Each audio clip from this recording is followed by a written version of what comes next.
안녕하세요. DJ 현희입니다. 오늘의 사연 시작해 보겠습니다. 안녕하세요. 저는 지금 아이 둘과 시어머니와 함께 서울에서 살고 있어요. 제 이름은 밝히지 않지만 여러분께 제 이야기를 전하고 싶어서 이렇게 글을 쓰게 됐어요. 살면서 무수히 많은 굴곡을 겪었지만 그 과정에서 배운 것이 많아요. 바람이 불어야 연이 난다는 말이 있듯이 저는 바람에 흔들릴 때마다 그 자리를 지키기 위해 얼마나 버텼는지 모르겠어요. 제 이야기는 그런 이야기의 연장선이에요.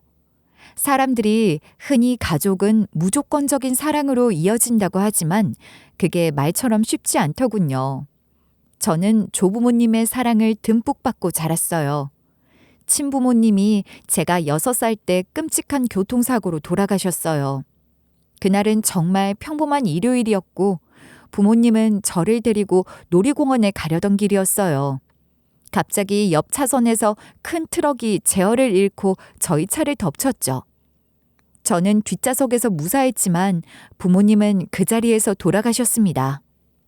그때의 충격과 슬픔은 아직도 마음 한구석에 남아있지만 그 사건 이후 양가 조부모님들이 저를 더욱 끌어안아 주셨어요. 저를 혼자 두지 않으려 매일같이 저를 돌봐주셨고 양가 조부모님들의 따뜻한 손길과 사랑 덕분에 저는 다시 웃음을 찾을 수 있었어요. 양가 조부모님들은 친구처럼 저를 사이좋게 돌봐주셨죠.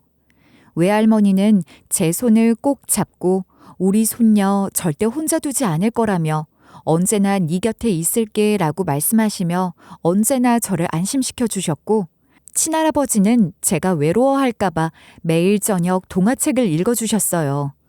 덕분에 저는 따뜻하고 안전한 환경에서 자랄 수 있었어요.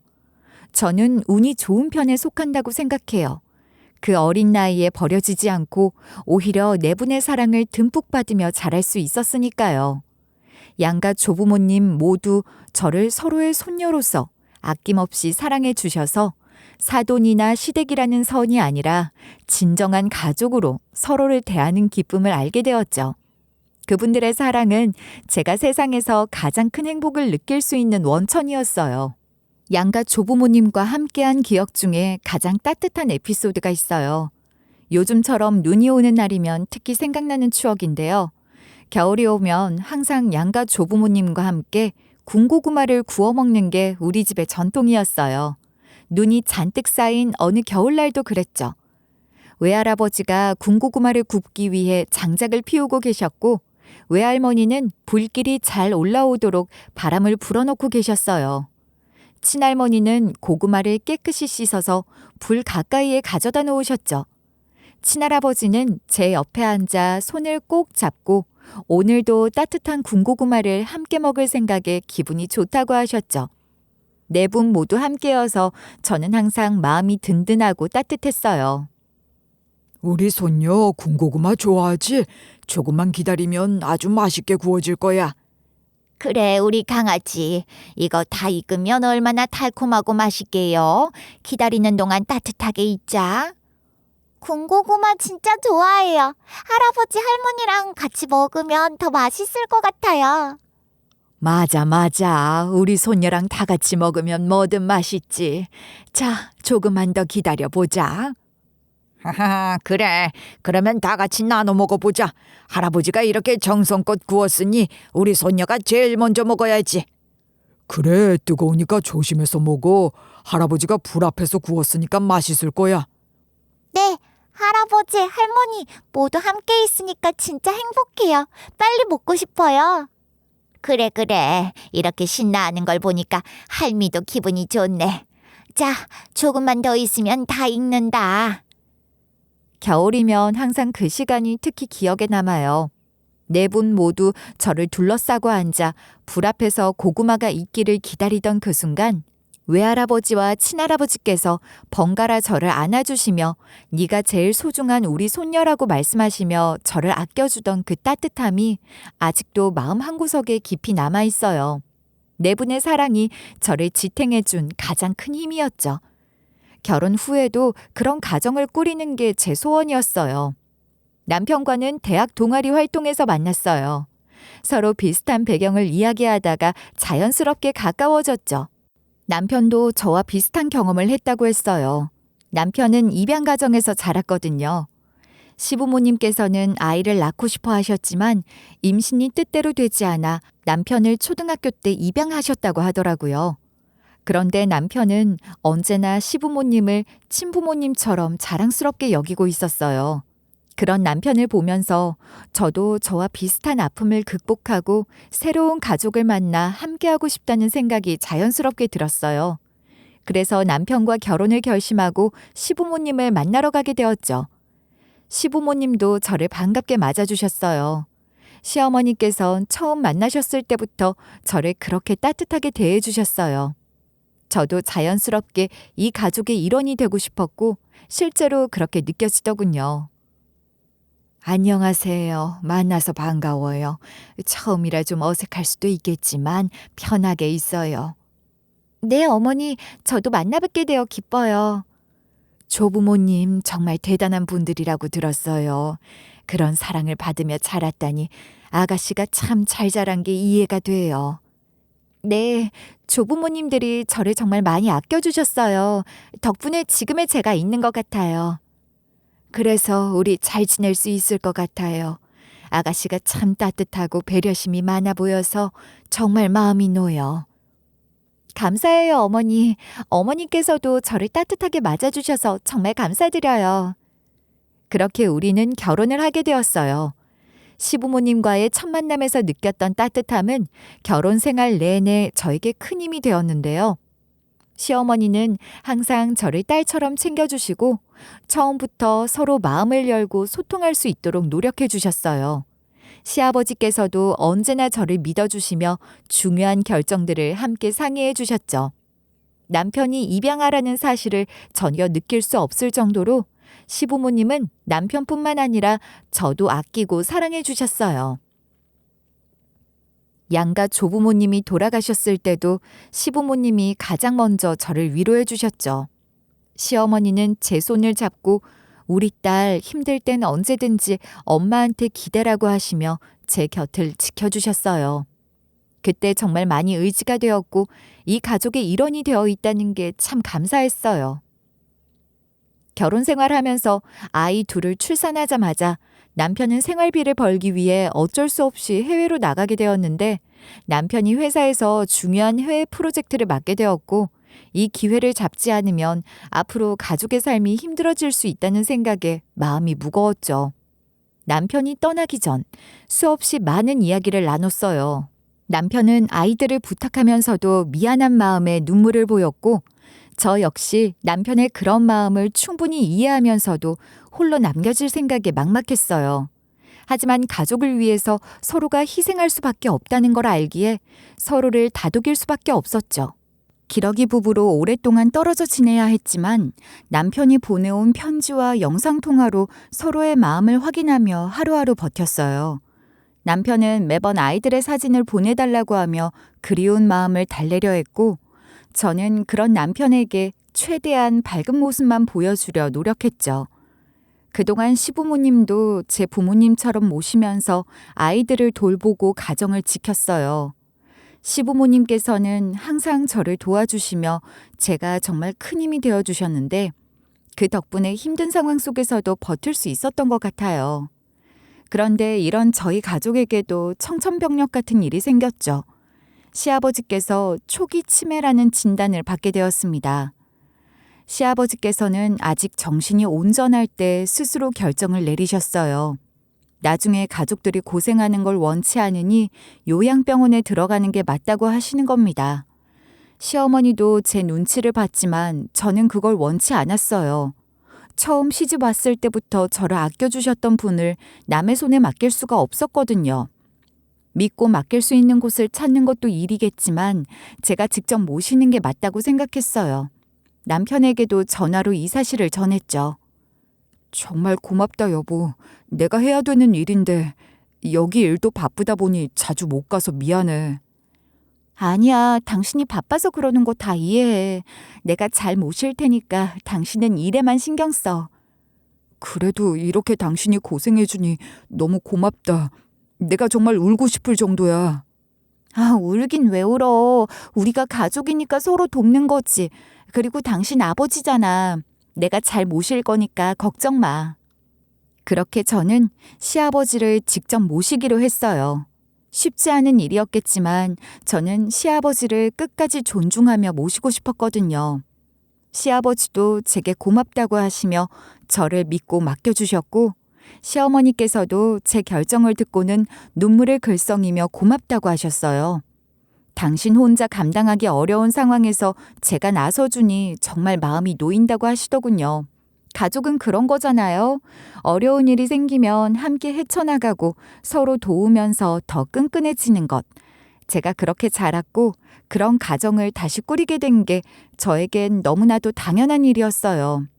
시아버지의 치매 진단 후 저는 아버지를 위해 요양보호사 자격증까지 따고 시어머니와 함께 최대한 불편하지 않게 지내시도록 최선을 다했어요. 그래도 가족이니까 제가 해야 하는 일이었죠. 힘들지 않았다면 거짓말이죠. 솔직히 부담감과 피로는 상당했지만 제가 아니면 누가 하겠어요?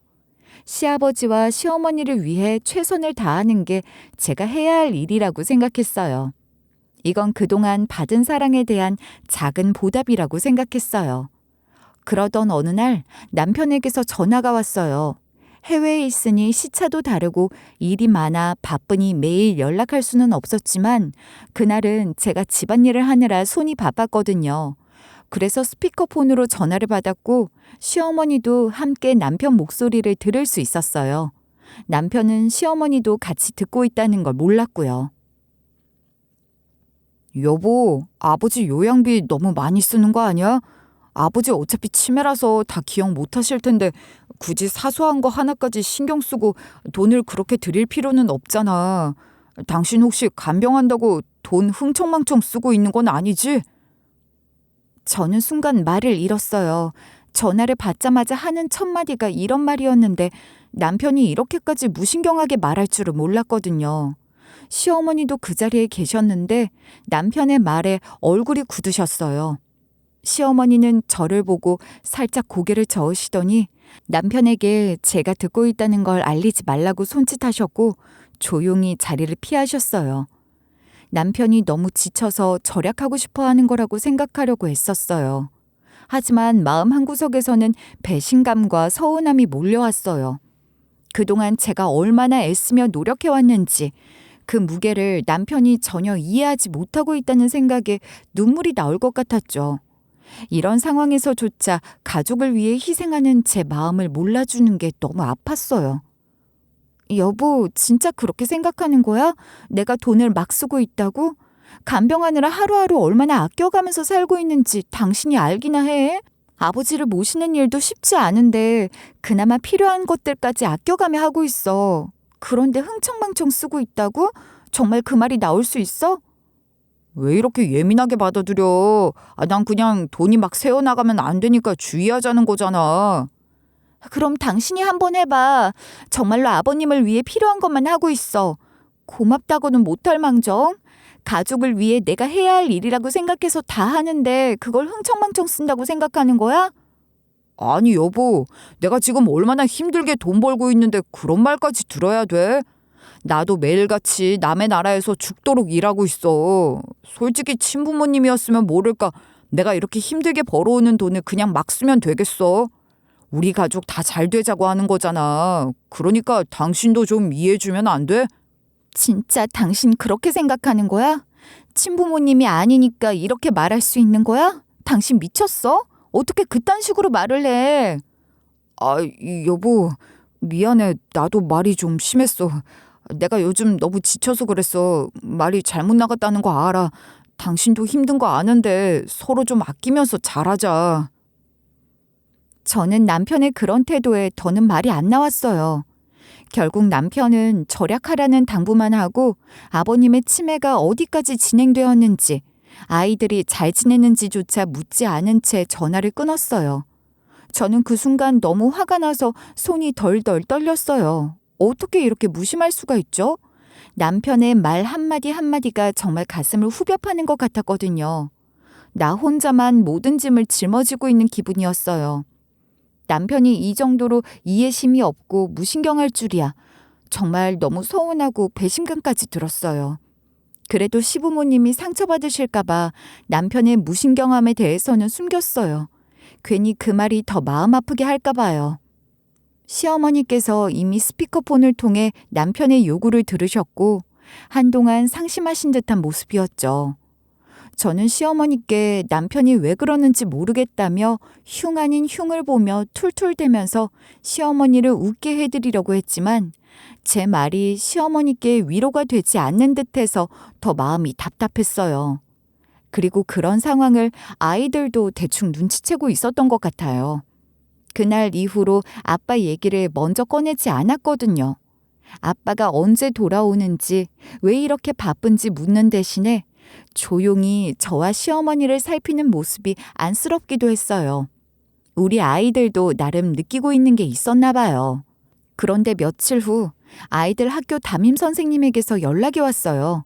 선생님께선 아들과 딸이 지네들 반 친구들에게 그림을 그려주고 돈을 받았는데 금액은 용돈 안에서 오고 갈 수 있는 수준이라 큰 문제는 아니지만 왜 돈을 구하고 있는지 제가 알아야 할 것 같아서 연락드린다고 하셨죠.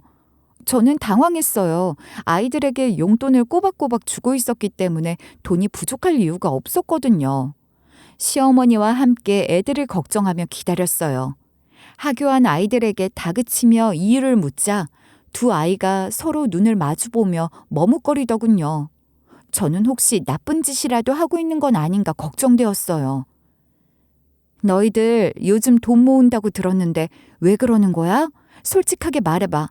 혹시 나쁜 짓이라도 하고 있는 건 아니지? 엄마 속상하게 만들지 말고 다 털어놔.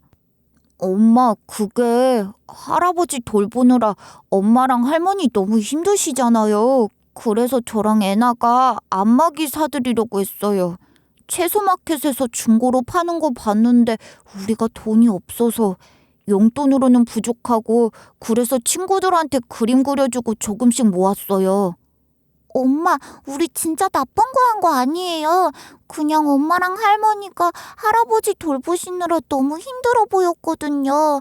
조금이라도 도와드리고 싶어서 그런 거예요. 우리도 엄마랑 할머니가 힘든 거 그냥 보고 있을 수 없잖아요. 얘들아, 정말 그랬던 거야? 엄마는 너희가 그런 생각을 하고 있었다는 걸 전혀 몰랐네. 엄마가 힘든 모습 보여주지 않으려고 했는데 너희 다 알고 있었구나. 너무 고마워, 우리 아들, 딸. 그런데 너희는 아직 어리잖아. 이런 일은 어른들이 해야 하는 건데 너희가 이렇게까지 걱정해 줄 줄은 정말 몰랐어. 엄마가 미안하고 또 너무 고마워. 우리 손주들, 할미가 할 말이 있어. 너희가 이렇게 할아버지를 생각해주고 또 엄마랑 할미를 도와주려고 한다는 거 정말 기특하고 고마워. 너희들이 이렇게나 사랑스럽게 할아버지와 우리를 생각해주는 마음을 보니까 할미가 얼마나 행복한지 몰라. 애들의 말을 듣고 저는 순간 말문이 막혀버렸어요. 너무 충격적인 말이라 가슴이 뭉클해져서 숨조차 제대로 쉴 수가 없었어요. 어떻게 이런 생각을 하다니 우리 아이들이 이렇게까지 할 줄은 상상도 못했거든요. 그 얘기를 같이 들은 시어머니도 눈시울이 붉어지셨고 저도 아이들을 껴안으면서 참았던 눈물이 터져버렸어요. 그 순간 마음속에 모든 감정이 섞여서 너무 미안하고 고맙고 복잡한 감정들이 한꺼번에 쏟아졌어요. 남편도 이렇게까지 신경을 쓰지 않는데 우리 아이들이 조부모님을 위해 이런 기특한 생각을 하고 있었다는 게 너무나도 비교됐어요. 남편이 진짜 애들보다 못하죠. 시어머니도 남편이 보여주지 못한 그 진심 어린 배려와 사랑을 아이들이 해주고 있다는 게 너무나 대견스러워 하셨네요. 하지만 우리의 바람과는 다르게 시아버지의 치매는 나날이 악화되고 있었어요. 저랑 시어머니가 정성스럽게 돌보았지만 치매라는 병은 참 무서운 것 같더라고요. 시아버지께서 거동도 점점 불편해지시고 시어머니와 함께 산책을 나가셨다가 시어머니께서 잠깐 전화를 받으시느라 한눈을 파신 사이에 시아버지께서 균형을 잃고 넘어지시는 바람에 낙상사고까지 당하셨어요. 그 일을 겪고 나서 기력이 부쩍 약해지셨죠. 이런 시아버지의 상태를 남편에게도 말해야 될 것 같더라고요. 여보, 아버지 상태가 너무 안 좋아. 지금이라도 한국에 와서 아버지랑 시간을 보내면 좋겠어. 온전하실 때 조금이라도 같이 있어야 후회하지 않을 거야.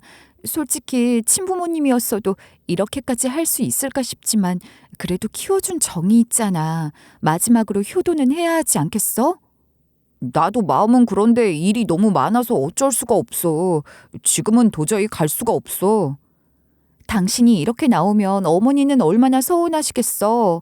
나도 힘들지만 지금 아버님 상태를 생각하면 이건 정말 마지막일 수도 있잖아. 좀 어떻게든 와봐. 알겠어. 그런데 지금 상황이 너무 어려워. 나도 가고 싶은 마음은 있지만 진짜 현실적으로 여기 일을 내팽개치고 못 간다니까. 정말 어이가 없네. 참 매정하다. 이제 와서 아버님 아프니까 내치네. 그냥 일 핑계 대고 안 오는 거야? 대체 언제까지 이런 식으로 피하기만 할 거야? 결국 남편은 제 말을 듣고도 여전히 거절했고 아무리 설득을 해도 지금은 도저히 올 수 없다고 일 때문에 어쩔 수 없다는 말만 반복했죠. 저도 답답한데 듣는 여러분은 오죽 답답하시겠어요? 시어머니께서도 대충 눈치채시고 더는 기대하지 않으려는 듯 한숨을 쉬시며 냅두라고 했을 때 그 모습이 참 안타까웠어요. 그래도 자기 아들이라고 마음 한편에서는 이해하려고 하시고 감싸시는 모습이었어요. 남편의 행동에 실망했지만 부모 마음이라는 게 쉽게 포기하지 못하더라고요. 시어머니는 겉으론 포기한 듯 보였지만 여전히 아들에 대한 애정은 남아있는 것 같았어요. 시아버지께선 누워 계시는 동안 저를 알아봤다가 못 알아봤다가 하셨어요.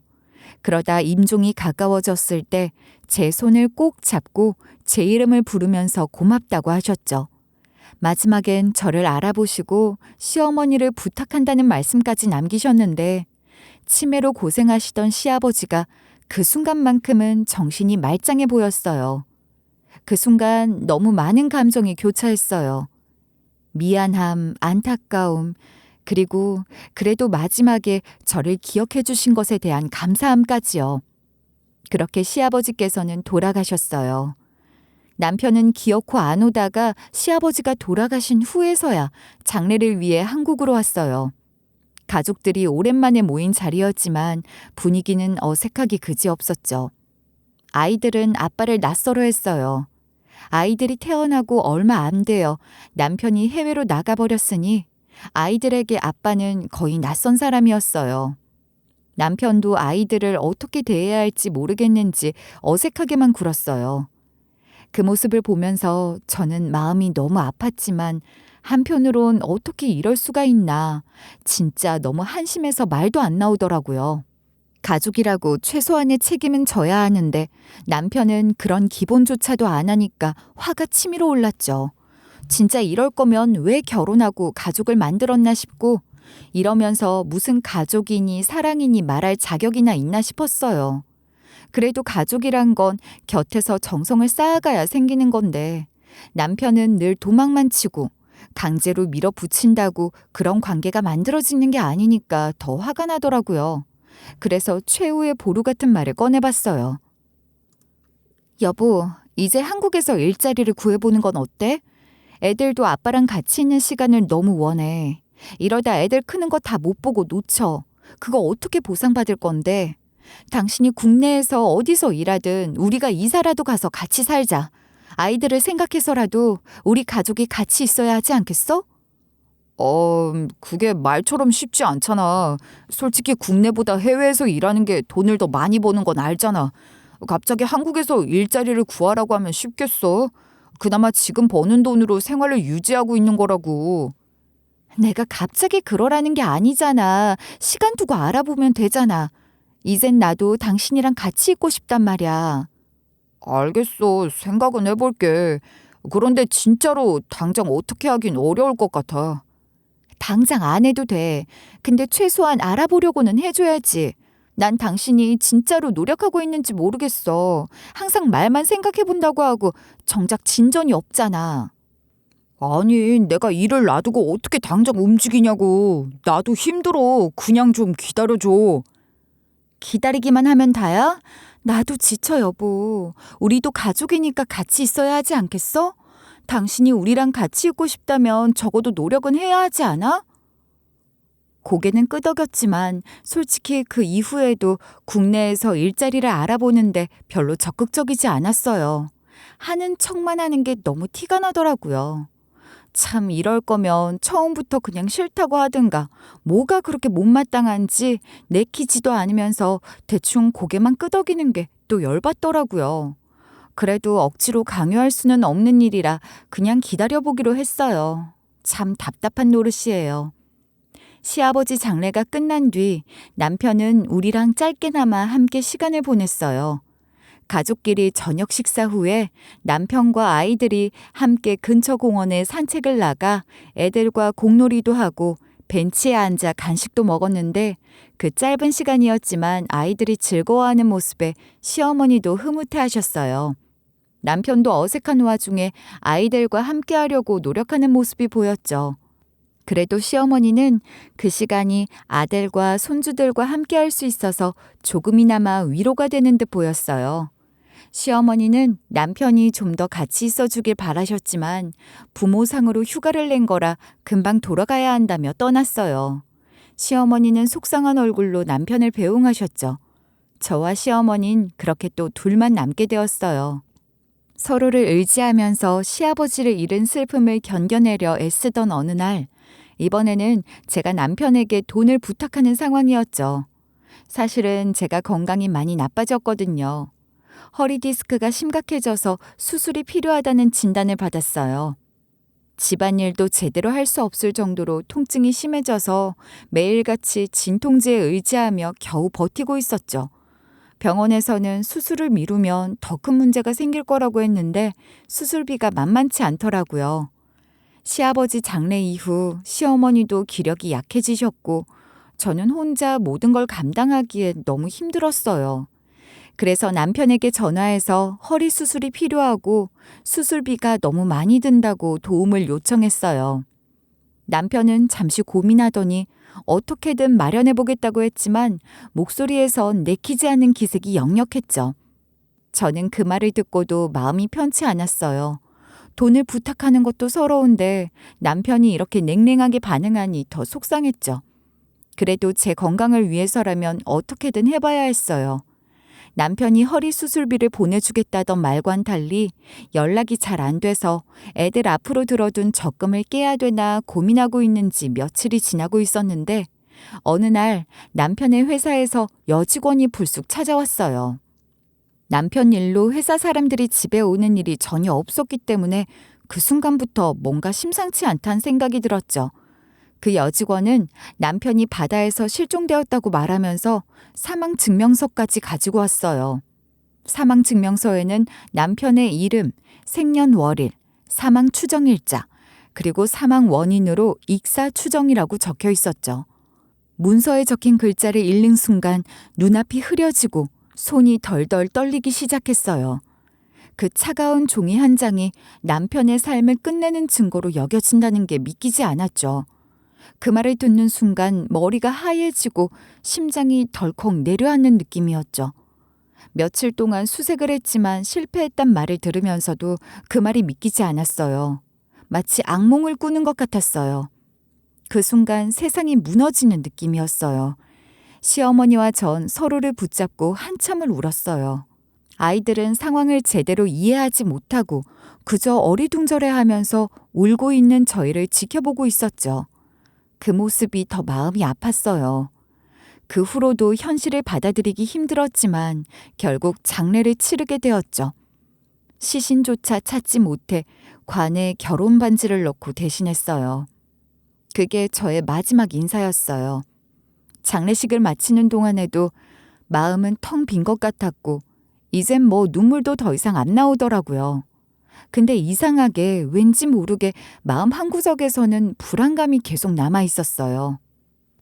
모든 절차가 끝났는데도 그 불안감이 사라지지 않았어요.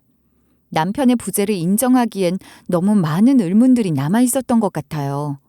그래도 남편의 실종에 의한 사망신고는 해야 했어요. 실종된 지 1년이 지나면 사망신고를 할 수 있다는 규정이 있었고, 저는 그 절차에 맞춰 서류를 준비해야 했죠. 1년이 정신없이 지나갔고, 그날은 남편의 사망신고를 하러 가던 길이었어요.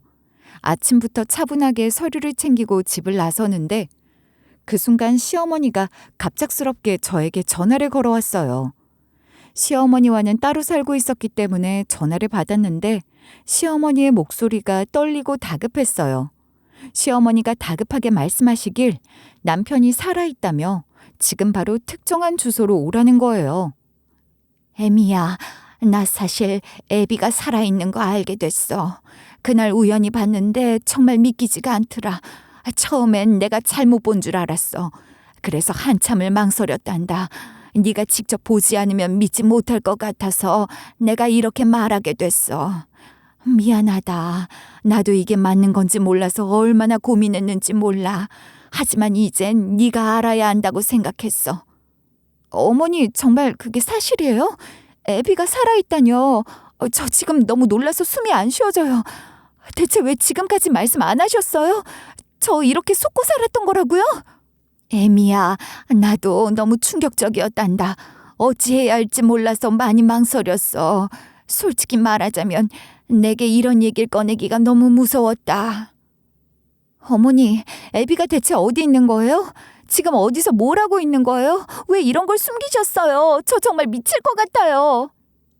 일단은 주소를 불러줄 테니 얼른 와봐라. 미안하다 정말. 저는 도저히 믿을 수가 없었어요. 심장이 쿵쾅거리며 무슨 일이 일어난 건지 이해하려 애쓰고 있었죠. 저는 혼자 서둘러 그 주소로 달려갔어요. 그 주소에 도착하자 시어머니가 먼저 와 계셨어요. 시어머니는 얼굴이 창백하고 옷차림도 정돈되지 않고 머리카락도 헝클어져 있었어요. 손은 가늘게 떨리고 있었는데 그 순간 시어머니가 얼마나 힘드셨는지를 한눈에 알 수 있었어요.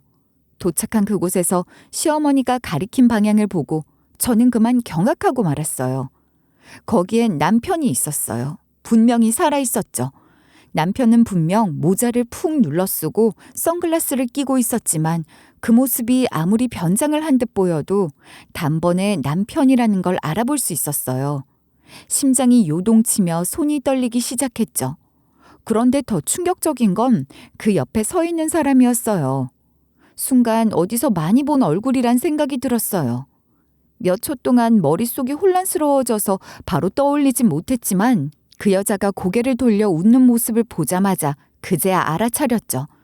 바로 남편의 사망 소식을 전해주러 집까지 찾아왔던 그 여직원이었어요. 심장이 덜컥 내려앉고 온몸에 소름이 돋았어요. 죽은 남편과 그 여자가 여기 있을 거라고는 상상도 못했기에 그 모습은 저를 충격에 빠뜨렸어요. 남편이 그 여자와 다정하게 손을 잡고 있는 모습이 내 눈에 너무나 선명하게 들어왔어요. 매번 그랬다는 듯이 너무 자연스러웠고 남편의 얼굴은 오히려 행복해 보였어요. 저 사람은 어떻게 저런 얼굴을 하고 있을 수 있는지, 마치 이 모든 게 아무 문제가 없다는 듯 웃고 있는 모습에 피가 거꾸로 솟는 것 같았어요. 이게 대체 뭐지? 내가 정말 잘못 본 건가? 아니, 저건 분명 우리 남편이 맞아. 그런데 저 웃음은 뭐지? 왜 저렇게 아무렇지도 않게 보이는 거지? 어떻게 이런 일이 가능했는지 머릿속이 복잡해지며 혼란이 가중됐어요. 내 허리 수술비는 안 주고 죽었다고 잠적한 것도 모자라 이런 짓을 하려고 했던 거라니 어이가 없고 화가 치밀어 올랐어요. 어떻게 나한테 이렇게까지 할 수 있을까? 정말 말이 안 나왔어요. 근데 더 열뻗치는 건 뭔 줄 아세요? 그 인간들 옆에 우리 애들보다 조금 어려 보이는 여자아이가 있었어요. 그 아이가 남편을 보고 아빠라고 두 팔을 벌리는데 남편 이 새끼는 너무나 자연스럽게 그 아이를 들어 올려 안아주더라고요. 저는 손이 덜덜 떨리기 시작했고 숨이 막혀왔죠. 그때 시어머니가 저를 꽉 붙잡아 주셨어요. 애미야, 진정해라. 여기서 무너지면 안 된다. 저것들한테 치면 우리가 얼마나 억울하겠니? 저것들 꼭 벌을 줘야 한다. 알겠지? 이제는 네가 내 자식이나 다름없어. 저 자식은 내 자식 아니야. 어머니, 저 지금 정신이 하나도 없어요. 어머니, 이게 다 뭐예요? 어머니는 알고 있었어요? 왜 저 사람이 저기 있는 거죠?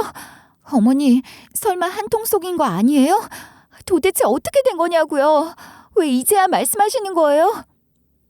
나도 처음엔 믿기 힘들었단다. 그런데 애비가 사고로 위장해서 죽은 척한 거였어. 설마 내가 네 편을 들어줄 거라고는 생각도 못했던 거지. 보험금 나오면 그 돈 보내달라고 몰래 연락을 해왔더라. 어머니, 그러니까 그 자식이 일부러 죽은 척을 했다고요?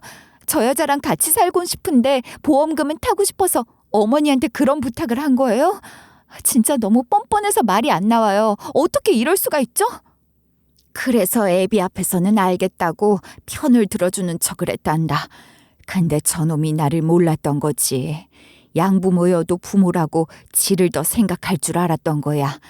너랑 나랑 사이가 좋아도 고부 사이라는 한계가 있으니까 지 편이 돼줄 거라고 생각했던 거지. 지도 우리를 버렸는데 나라고 저놈을 못 버릴까? 이제는 네가 내 자식이야. 너는 내 딸이나 다름없으니 우리가 힘을 합쳐서 저것들 천벌을 주자. 절대 저렇게 넘어가선 안 돼. 저는 시어머니의 말을 듣고도 믿기지 않았어요. 하지만 눈앞의 광경이 모든 걸 말해주고 있었죠. 남편은 오히려 새로운 삶을 살고 있었던 거예요. 새로운 여자와 아이까지 있는 상태로요. 시어머니는 남편이 우리를 속이고 죽은 척까지 하면서 보험금만 쏙 타가려는 남편 새끼의 의도를 알고 있었지만 일부러 내색하지 않고 저랑 편을 먹기 위한 계획을 세우셨던 거였어요. 시어머니의 마지막 저 말씀에 눈물이 났어요. 제 손을 꼭 잡고 눈물을 훔치며 절대 용서하지 말자고 힘주어 말씀하셨죠. 그렇게 저는 시어머니와 함께 복수를 다짐했어요. 남편과 그 여자가 같이 있는 모습을 보고 복수를 다짐한 이후 저는 시어머니와 함께 계획을 세우기 시작했어요. 처음엔 두 사람 앞에 가서 욕이라도 퍼부으면서 그냥 무식하게 한바탕 난리를 쳐서라도 그들이 무슨 짓을 했는지 똑똑히 알게 해주고 싶었죠. 근데 생각해보니 감정적으로 해서 나만 손해보고 그걸로 끝날 일이 아니었죠. 전 그 길로 사망신고고 뭐고 바로 변호사 사무실에 가서 상담을 받았어요. 남편과 상간녀가 저지른 일들을 하나하나 정리하며 법적으로 어떤 대응을 할 수 있는지 꼼꼼히 따져봤죠.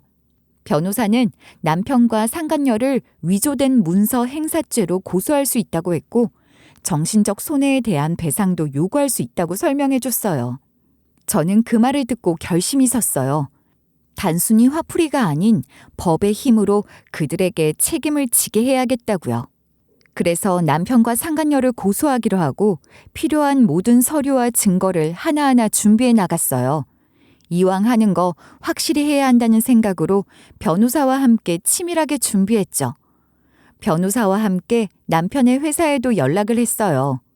여직원의 이름을 대고 남편의 사망 소식을 전해준 적이 있냐고 물었죠.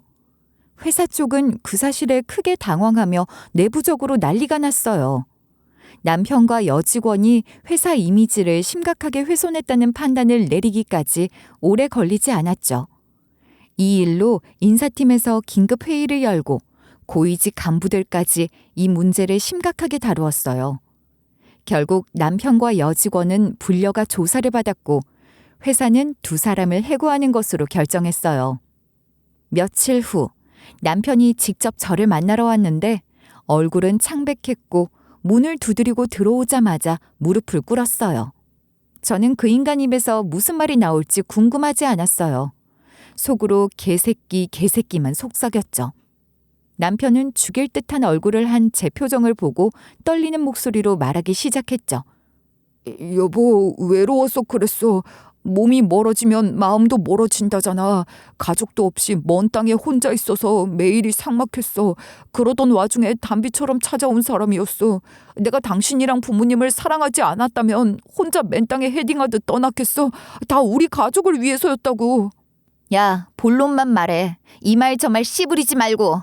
지금 그 말이 변명이라고 생각해? 애들 아빠로서 책임도 못 지고 이제 와서 무릎 꿇고 용서 빌면 다 해결된다고 생각해? 이렇게 다짜고짜 찾아와서 아이들한테 혼란 줄 생각이야? 다시는 찾아오지 마. 그냥 죽은 사람처럼 살아. 한 번만, 제발 한 번만 기회를 줘.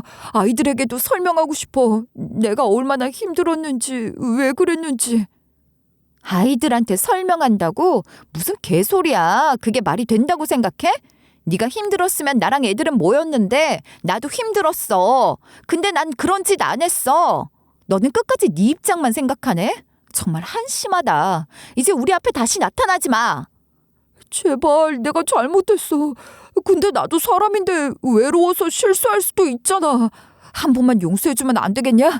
애들도 아직 어리잖아. 내가 다 잘못한 거 알아. 하지만 이번 한 번만 봐주라. 내가 다시는 이런 짓 안 할게. 당신이 나 고소하고 여기저기 찔러대면서 내가 벌 받고 있다는 거 알아. 근데 애들은 무슨 죄냐고. 아이들 생각해서라도 한 번만 기회를 줘. 기회? 네가 지금 뭔 소리 하는지 알기나 해? 내가 고소하고 여기저기 찔러댄 게 벌 받는 거라면 넌 그거 당연히 받아야 하는 거야. 네가 먼저 우리 가족 배신하고 이 지경 만든 거잖아.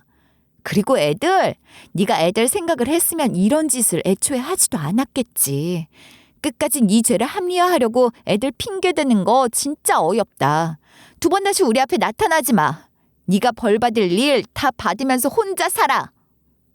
남편은 눈물을 글썽이며 계속해서 제 발치에 매달렸지만 저는 더 이상 그 인간 볼 수 없을 만큼 화가 나서 밀어내며 집에서 나가라고 했어요.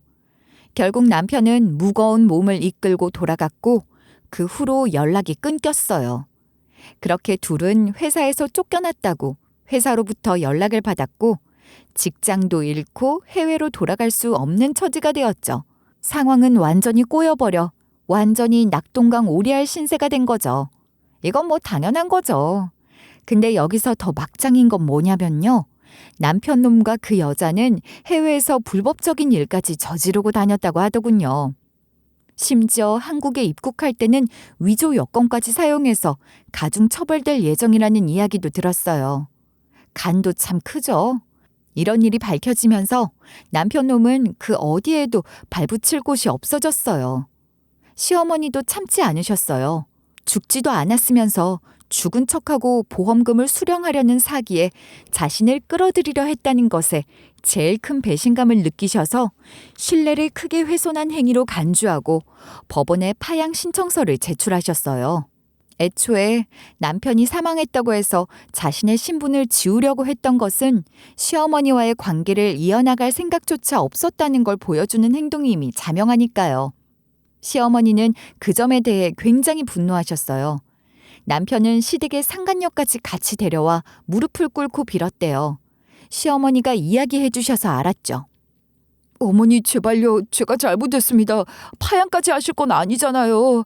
어머니가 저를 이렇게 버리시면 저 어디로 가라고요. 정말 죄송해요. 한 번만 용서해 주세요. 지금 네가 무슨 말을 하는지 알긴 하니? 네가 죽었다고 거짓말하고 우릴 속이려고 했던 거. 그 모든 배신을 지금 용서하라고. 너 같은 자식은 더 이상 필요 없다. 네가 한 짓에 대한 대가를 받아야 해. 파양은 당연한 결정이다. 어머니 제발 제가 외로워서 그랬어요. 정말 다시는 이런 일 없을 거예요. 기회를 주세요. 다 필요 없다. 네가 저지른 짓에 대해 제대로 벌을 받아야 해. 네가 죽은 척하고 우릴 속이려 했던 그 배신감이 얼마나 큰 줄 알아? 너도 부모인 우리를 버렸잖아. 이제 와서 용서해달라니 말이 되냐? 두 번 다시 우리 앞에 나타나지 마라. 이제 너랑 나는 남도 아니야. 며느리가 차라리 더 자식 같아. 파양도 부족하다고 생각할 만큼이다. 어머님, 제가 낳은 아이도 어머님의 손자예요. 제 아이도 살 수 있게 해주셔야 하지 않나요? 남편을 정말 많이 닮았어요. 직접 만나보시면 생각이 달라지실 거예요. 다시 오지 마라 이 개 같은 것들아. 네 자식이 무슨 내 손자야. 이제 난 아들도 없다. 너도 너희 애도 다 필요 없으니까 두 번 다시 내 앞에 얼씬거리지 마라. 어머니 그래도 애가 무슨 죄예요. 이 애가 뭘 알겠어요. 불쌍하지 않아요? 제발 한 번만 도와주세요. 불쌍해. 애초에 네가 말하는 그 애를 생각했으면 이런 짓을 저질렀겠어. 나한테 동정심을 기대지 마라. 네가 벌 받을 건 다 받아야 한다. 그 말에 상간녀는 눈물을 흘리며 돌아갔고 남편도 함께 그 뒤를 따라갔다고 하더라고요. 그런데 더 대박인 게 얼마 후 상간녀의 부모님이 저와 시어머니를 찾아와서 무릎을 꿇고 사과하며 보상금을 건넸어요. 죄송합니다. 진심으로 죄송합니다. 자식을 가진 부모로서 너무 부끄럽습니다. 정말 죄송합니다. 어차피 내 아들도 똑같은 자식이었어요. 하지만 이제 와서 사과를 한다고 뭐가 달라지겠나요? 맞아요. 저희는 그동안 너무 많은 상처를 받았어요. 솔직히 말해서 이 사과가 진심인지도 모르겠네요. 그저 용서를 구할 수밖에 없습니다. 우리 딸이 잘못된 선택을 했고 그로 인해 많은 사람에게 상처를 줬다는 걸 압니다. 이 보상금이라도 받아주십시오. 조금이라도 피해 보전에 도움이 되길 바랍니다. 보상금 같은 거 필요 없어요. 내 아들도 똑같이 우리를 배신한 놈인데 그 돈 가져가요. 제발 받아주세요. 우리 딸이 저지른 잘못을 조금이나마 갚고 싶습니다. 이렇게라도 하지 않으면 우리가 어떻게 살아갈 수 있겠습니까? 시어머니는 보상금을 거절하려 하셨지만 그들은 끝까지 사과하며 돈을 두고 갔어요.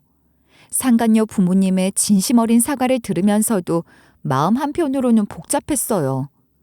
그들의 자식이 저지른 잘못에 대해 사과를 받는다는 것 자체가 어쩐지 기묘하게 느껴졌어요.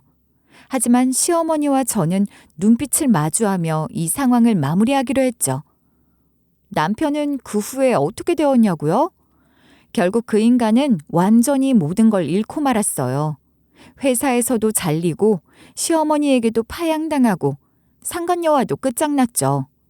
해외에서 위조 여권으로 입국했던 것이 밝혀지면서 법적인 처벌을 받았고 그 인간은 이제 저와 이혼 절차를 밟게 됐어요. 이혼 서류를 준비하는 과정에서 남편이 의외로 쉽게 합의에 응했어요. 처음엔 그 인간이 버틸 줄 알았는데 어차피 잃을 것도 없고 모든 게 다 끝나버린 상황이라 그런지 순순히 사인하더라고요. 저도 더 이상 그 인간과 얽혀 있을 이유가 없었으니 신속하게 진행했어요. 원래는 상간녀도 고소하려고 했어요. 그동안 저와 시어머니가 겪은 고통을 생각하면 당연히 법적 책임을 물어야 한다고 생각했는데 소송을 하려면 돈도 들고 시간도 많이 들 텐데 솔직히 더 이상 이 일에 신경 쓰고 싶지도 않았어요. 결국 그 상간녀 부모가 준 보상금을 받으며 소송은 하지 않기로 했죠. 정말 감사합니다. 소송 안 해주셔서요. 저도 너무 잘못한 거 알아요. 제가 그동안 얼마나 큰 잘못을 했는지 뼈저리게 느끼고 있어요. 이렇게 용서해 주셔서 정말 고마워요. 용서라고 생각하지 마. 그저 더 이상 너희들하고 얽히고 싶지 않아서 그런 것뿐이니까. 이 보상금이 모든 걸 해결해 주는 것도 아니고 내가 받은 상처가 사라지는 것도 아니에요. 그냥 끝내고 싶었을 뿐이야. 네, 그 마음 충분히 이해해요. 정말 죄송합니다. 제가 어떻게든 이 은혜를 갚을 기회가 생기길 바랄 뿐이에요. 은혜라니 참 말도 안 나오네. 네가 우리 가정에 준 상처가 얼마나 큰지 알고나 하는 말이야? 이 일은 여기서 끝이고 다신 우리 앞에 나타나지 마. 그게 너희가 할 수 있는 유일한 갚음이야. 남편과 모든 걸 정리하고 난 뒤 저는 이제 새로운 시작을 준비했어요. 집을 팔고 받은 돈과 상간녀 부모가 준 보상금을 합쳐서 시어머니와 함께 살 집으로 이사 가기로 결심했죠. 벌써부터 시어머니와 아들, 딸 셋이서 새 집에서 어떤 일상을 꾸릴지에 대한 이야기로 웃음꽃을 피웠어요. 아이들도 어느덧 적응을 하고 있어요. 아빠가 없어진 시간을 딱히 신경 쓰지 않고 지금의 가족 형태가 너무나도 익숙해져 버린 듯해요. 아들, 딸은 학교에서도 잘 지내고 있고 집에 와서는 시어머니와 저를 도와서 집안일을 해주기도 했어요. 작은 손으로 바닥을 쓸고 방 정리하는 모습을 보는데 가슴이 저릿하면서도 뜨거운 무언가가 올라오더라고요.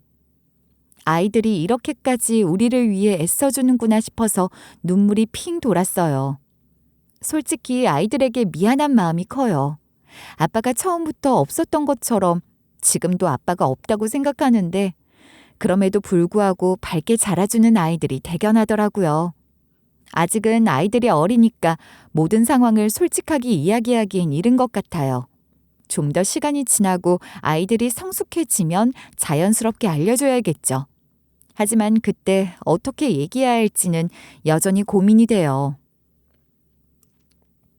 그리고 시어머니와 저는 앞으로도 가족으로서 모녀처럼 살아가기로 진심 어린 대화를 나눴어요. 시어머니와 저는 지금까지도 아들, 딸을 데리고 둘이서 오순도순 살아왔기 때문에 너무 편해요. 가족이긴 하지만 남들과는 조금 다른 형태의 가족이죠. 시어머니가 남편을 입양해서 키워주셨던 친모는 아니지만 저는 여전히 시어머니라고 부르며 함께 살아가고 있어요. 애미야, 너 정말 이젠 내 딸 같구나. 내가 친엄마는 아니어도 네가 엄마라고 불러줄 때마다 참 고마워. 엄마, 저도 처음엔 많이 어색했는데 이제는 진짜 엄마처럼 느껴져요. 이렇게 받아주셔서 감사해요. 우리 같이 계속 잘 지내요. 그래. 우리 서로 의지하면서 잘 지내보자. 힘들 때도 있고 웃을 때도 있겠지만 같이 이겨내는 거야. 네, 엄마. 무슨 일이 있어도 우리가 서로 버팀목이 되어줄 거예요. 앞으로도 쭉 같이 해요. 가족끼리 더욱 끈끈해지길 바라며 아들, 딸 방학하면 넷이서 제주도 여행이라도 다녀올 생각이에요. 아이들도 여행 소식에 신이 나서 방방 뛰며 기뻐했어요. 다들 한마음으로 새로운 시작을 다짐하며 가족으로서 더 끈끈해지길 바라고 있어요. 이제는 남들과는 조금 다를지라도 우리만의 형태로 행복한 가정을 만들어 가려고 해요. 저희 가족이 겪었던 일들, 그리고 지금까지의 과정을 솔직하게 털어놓는 게 쉽진 않았지만 이렇게 들어주셔서 큰 위로가 됐어요. 앞으로도 저희 가족은 서로를 의지하며 더 나은 미래를 만들어 가려고 합니다. 감사합니다.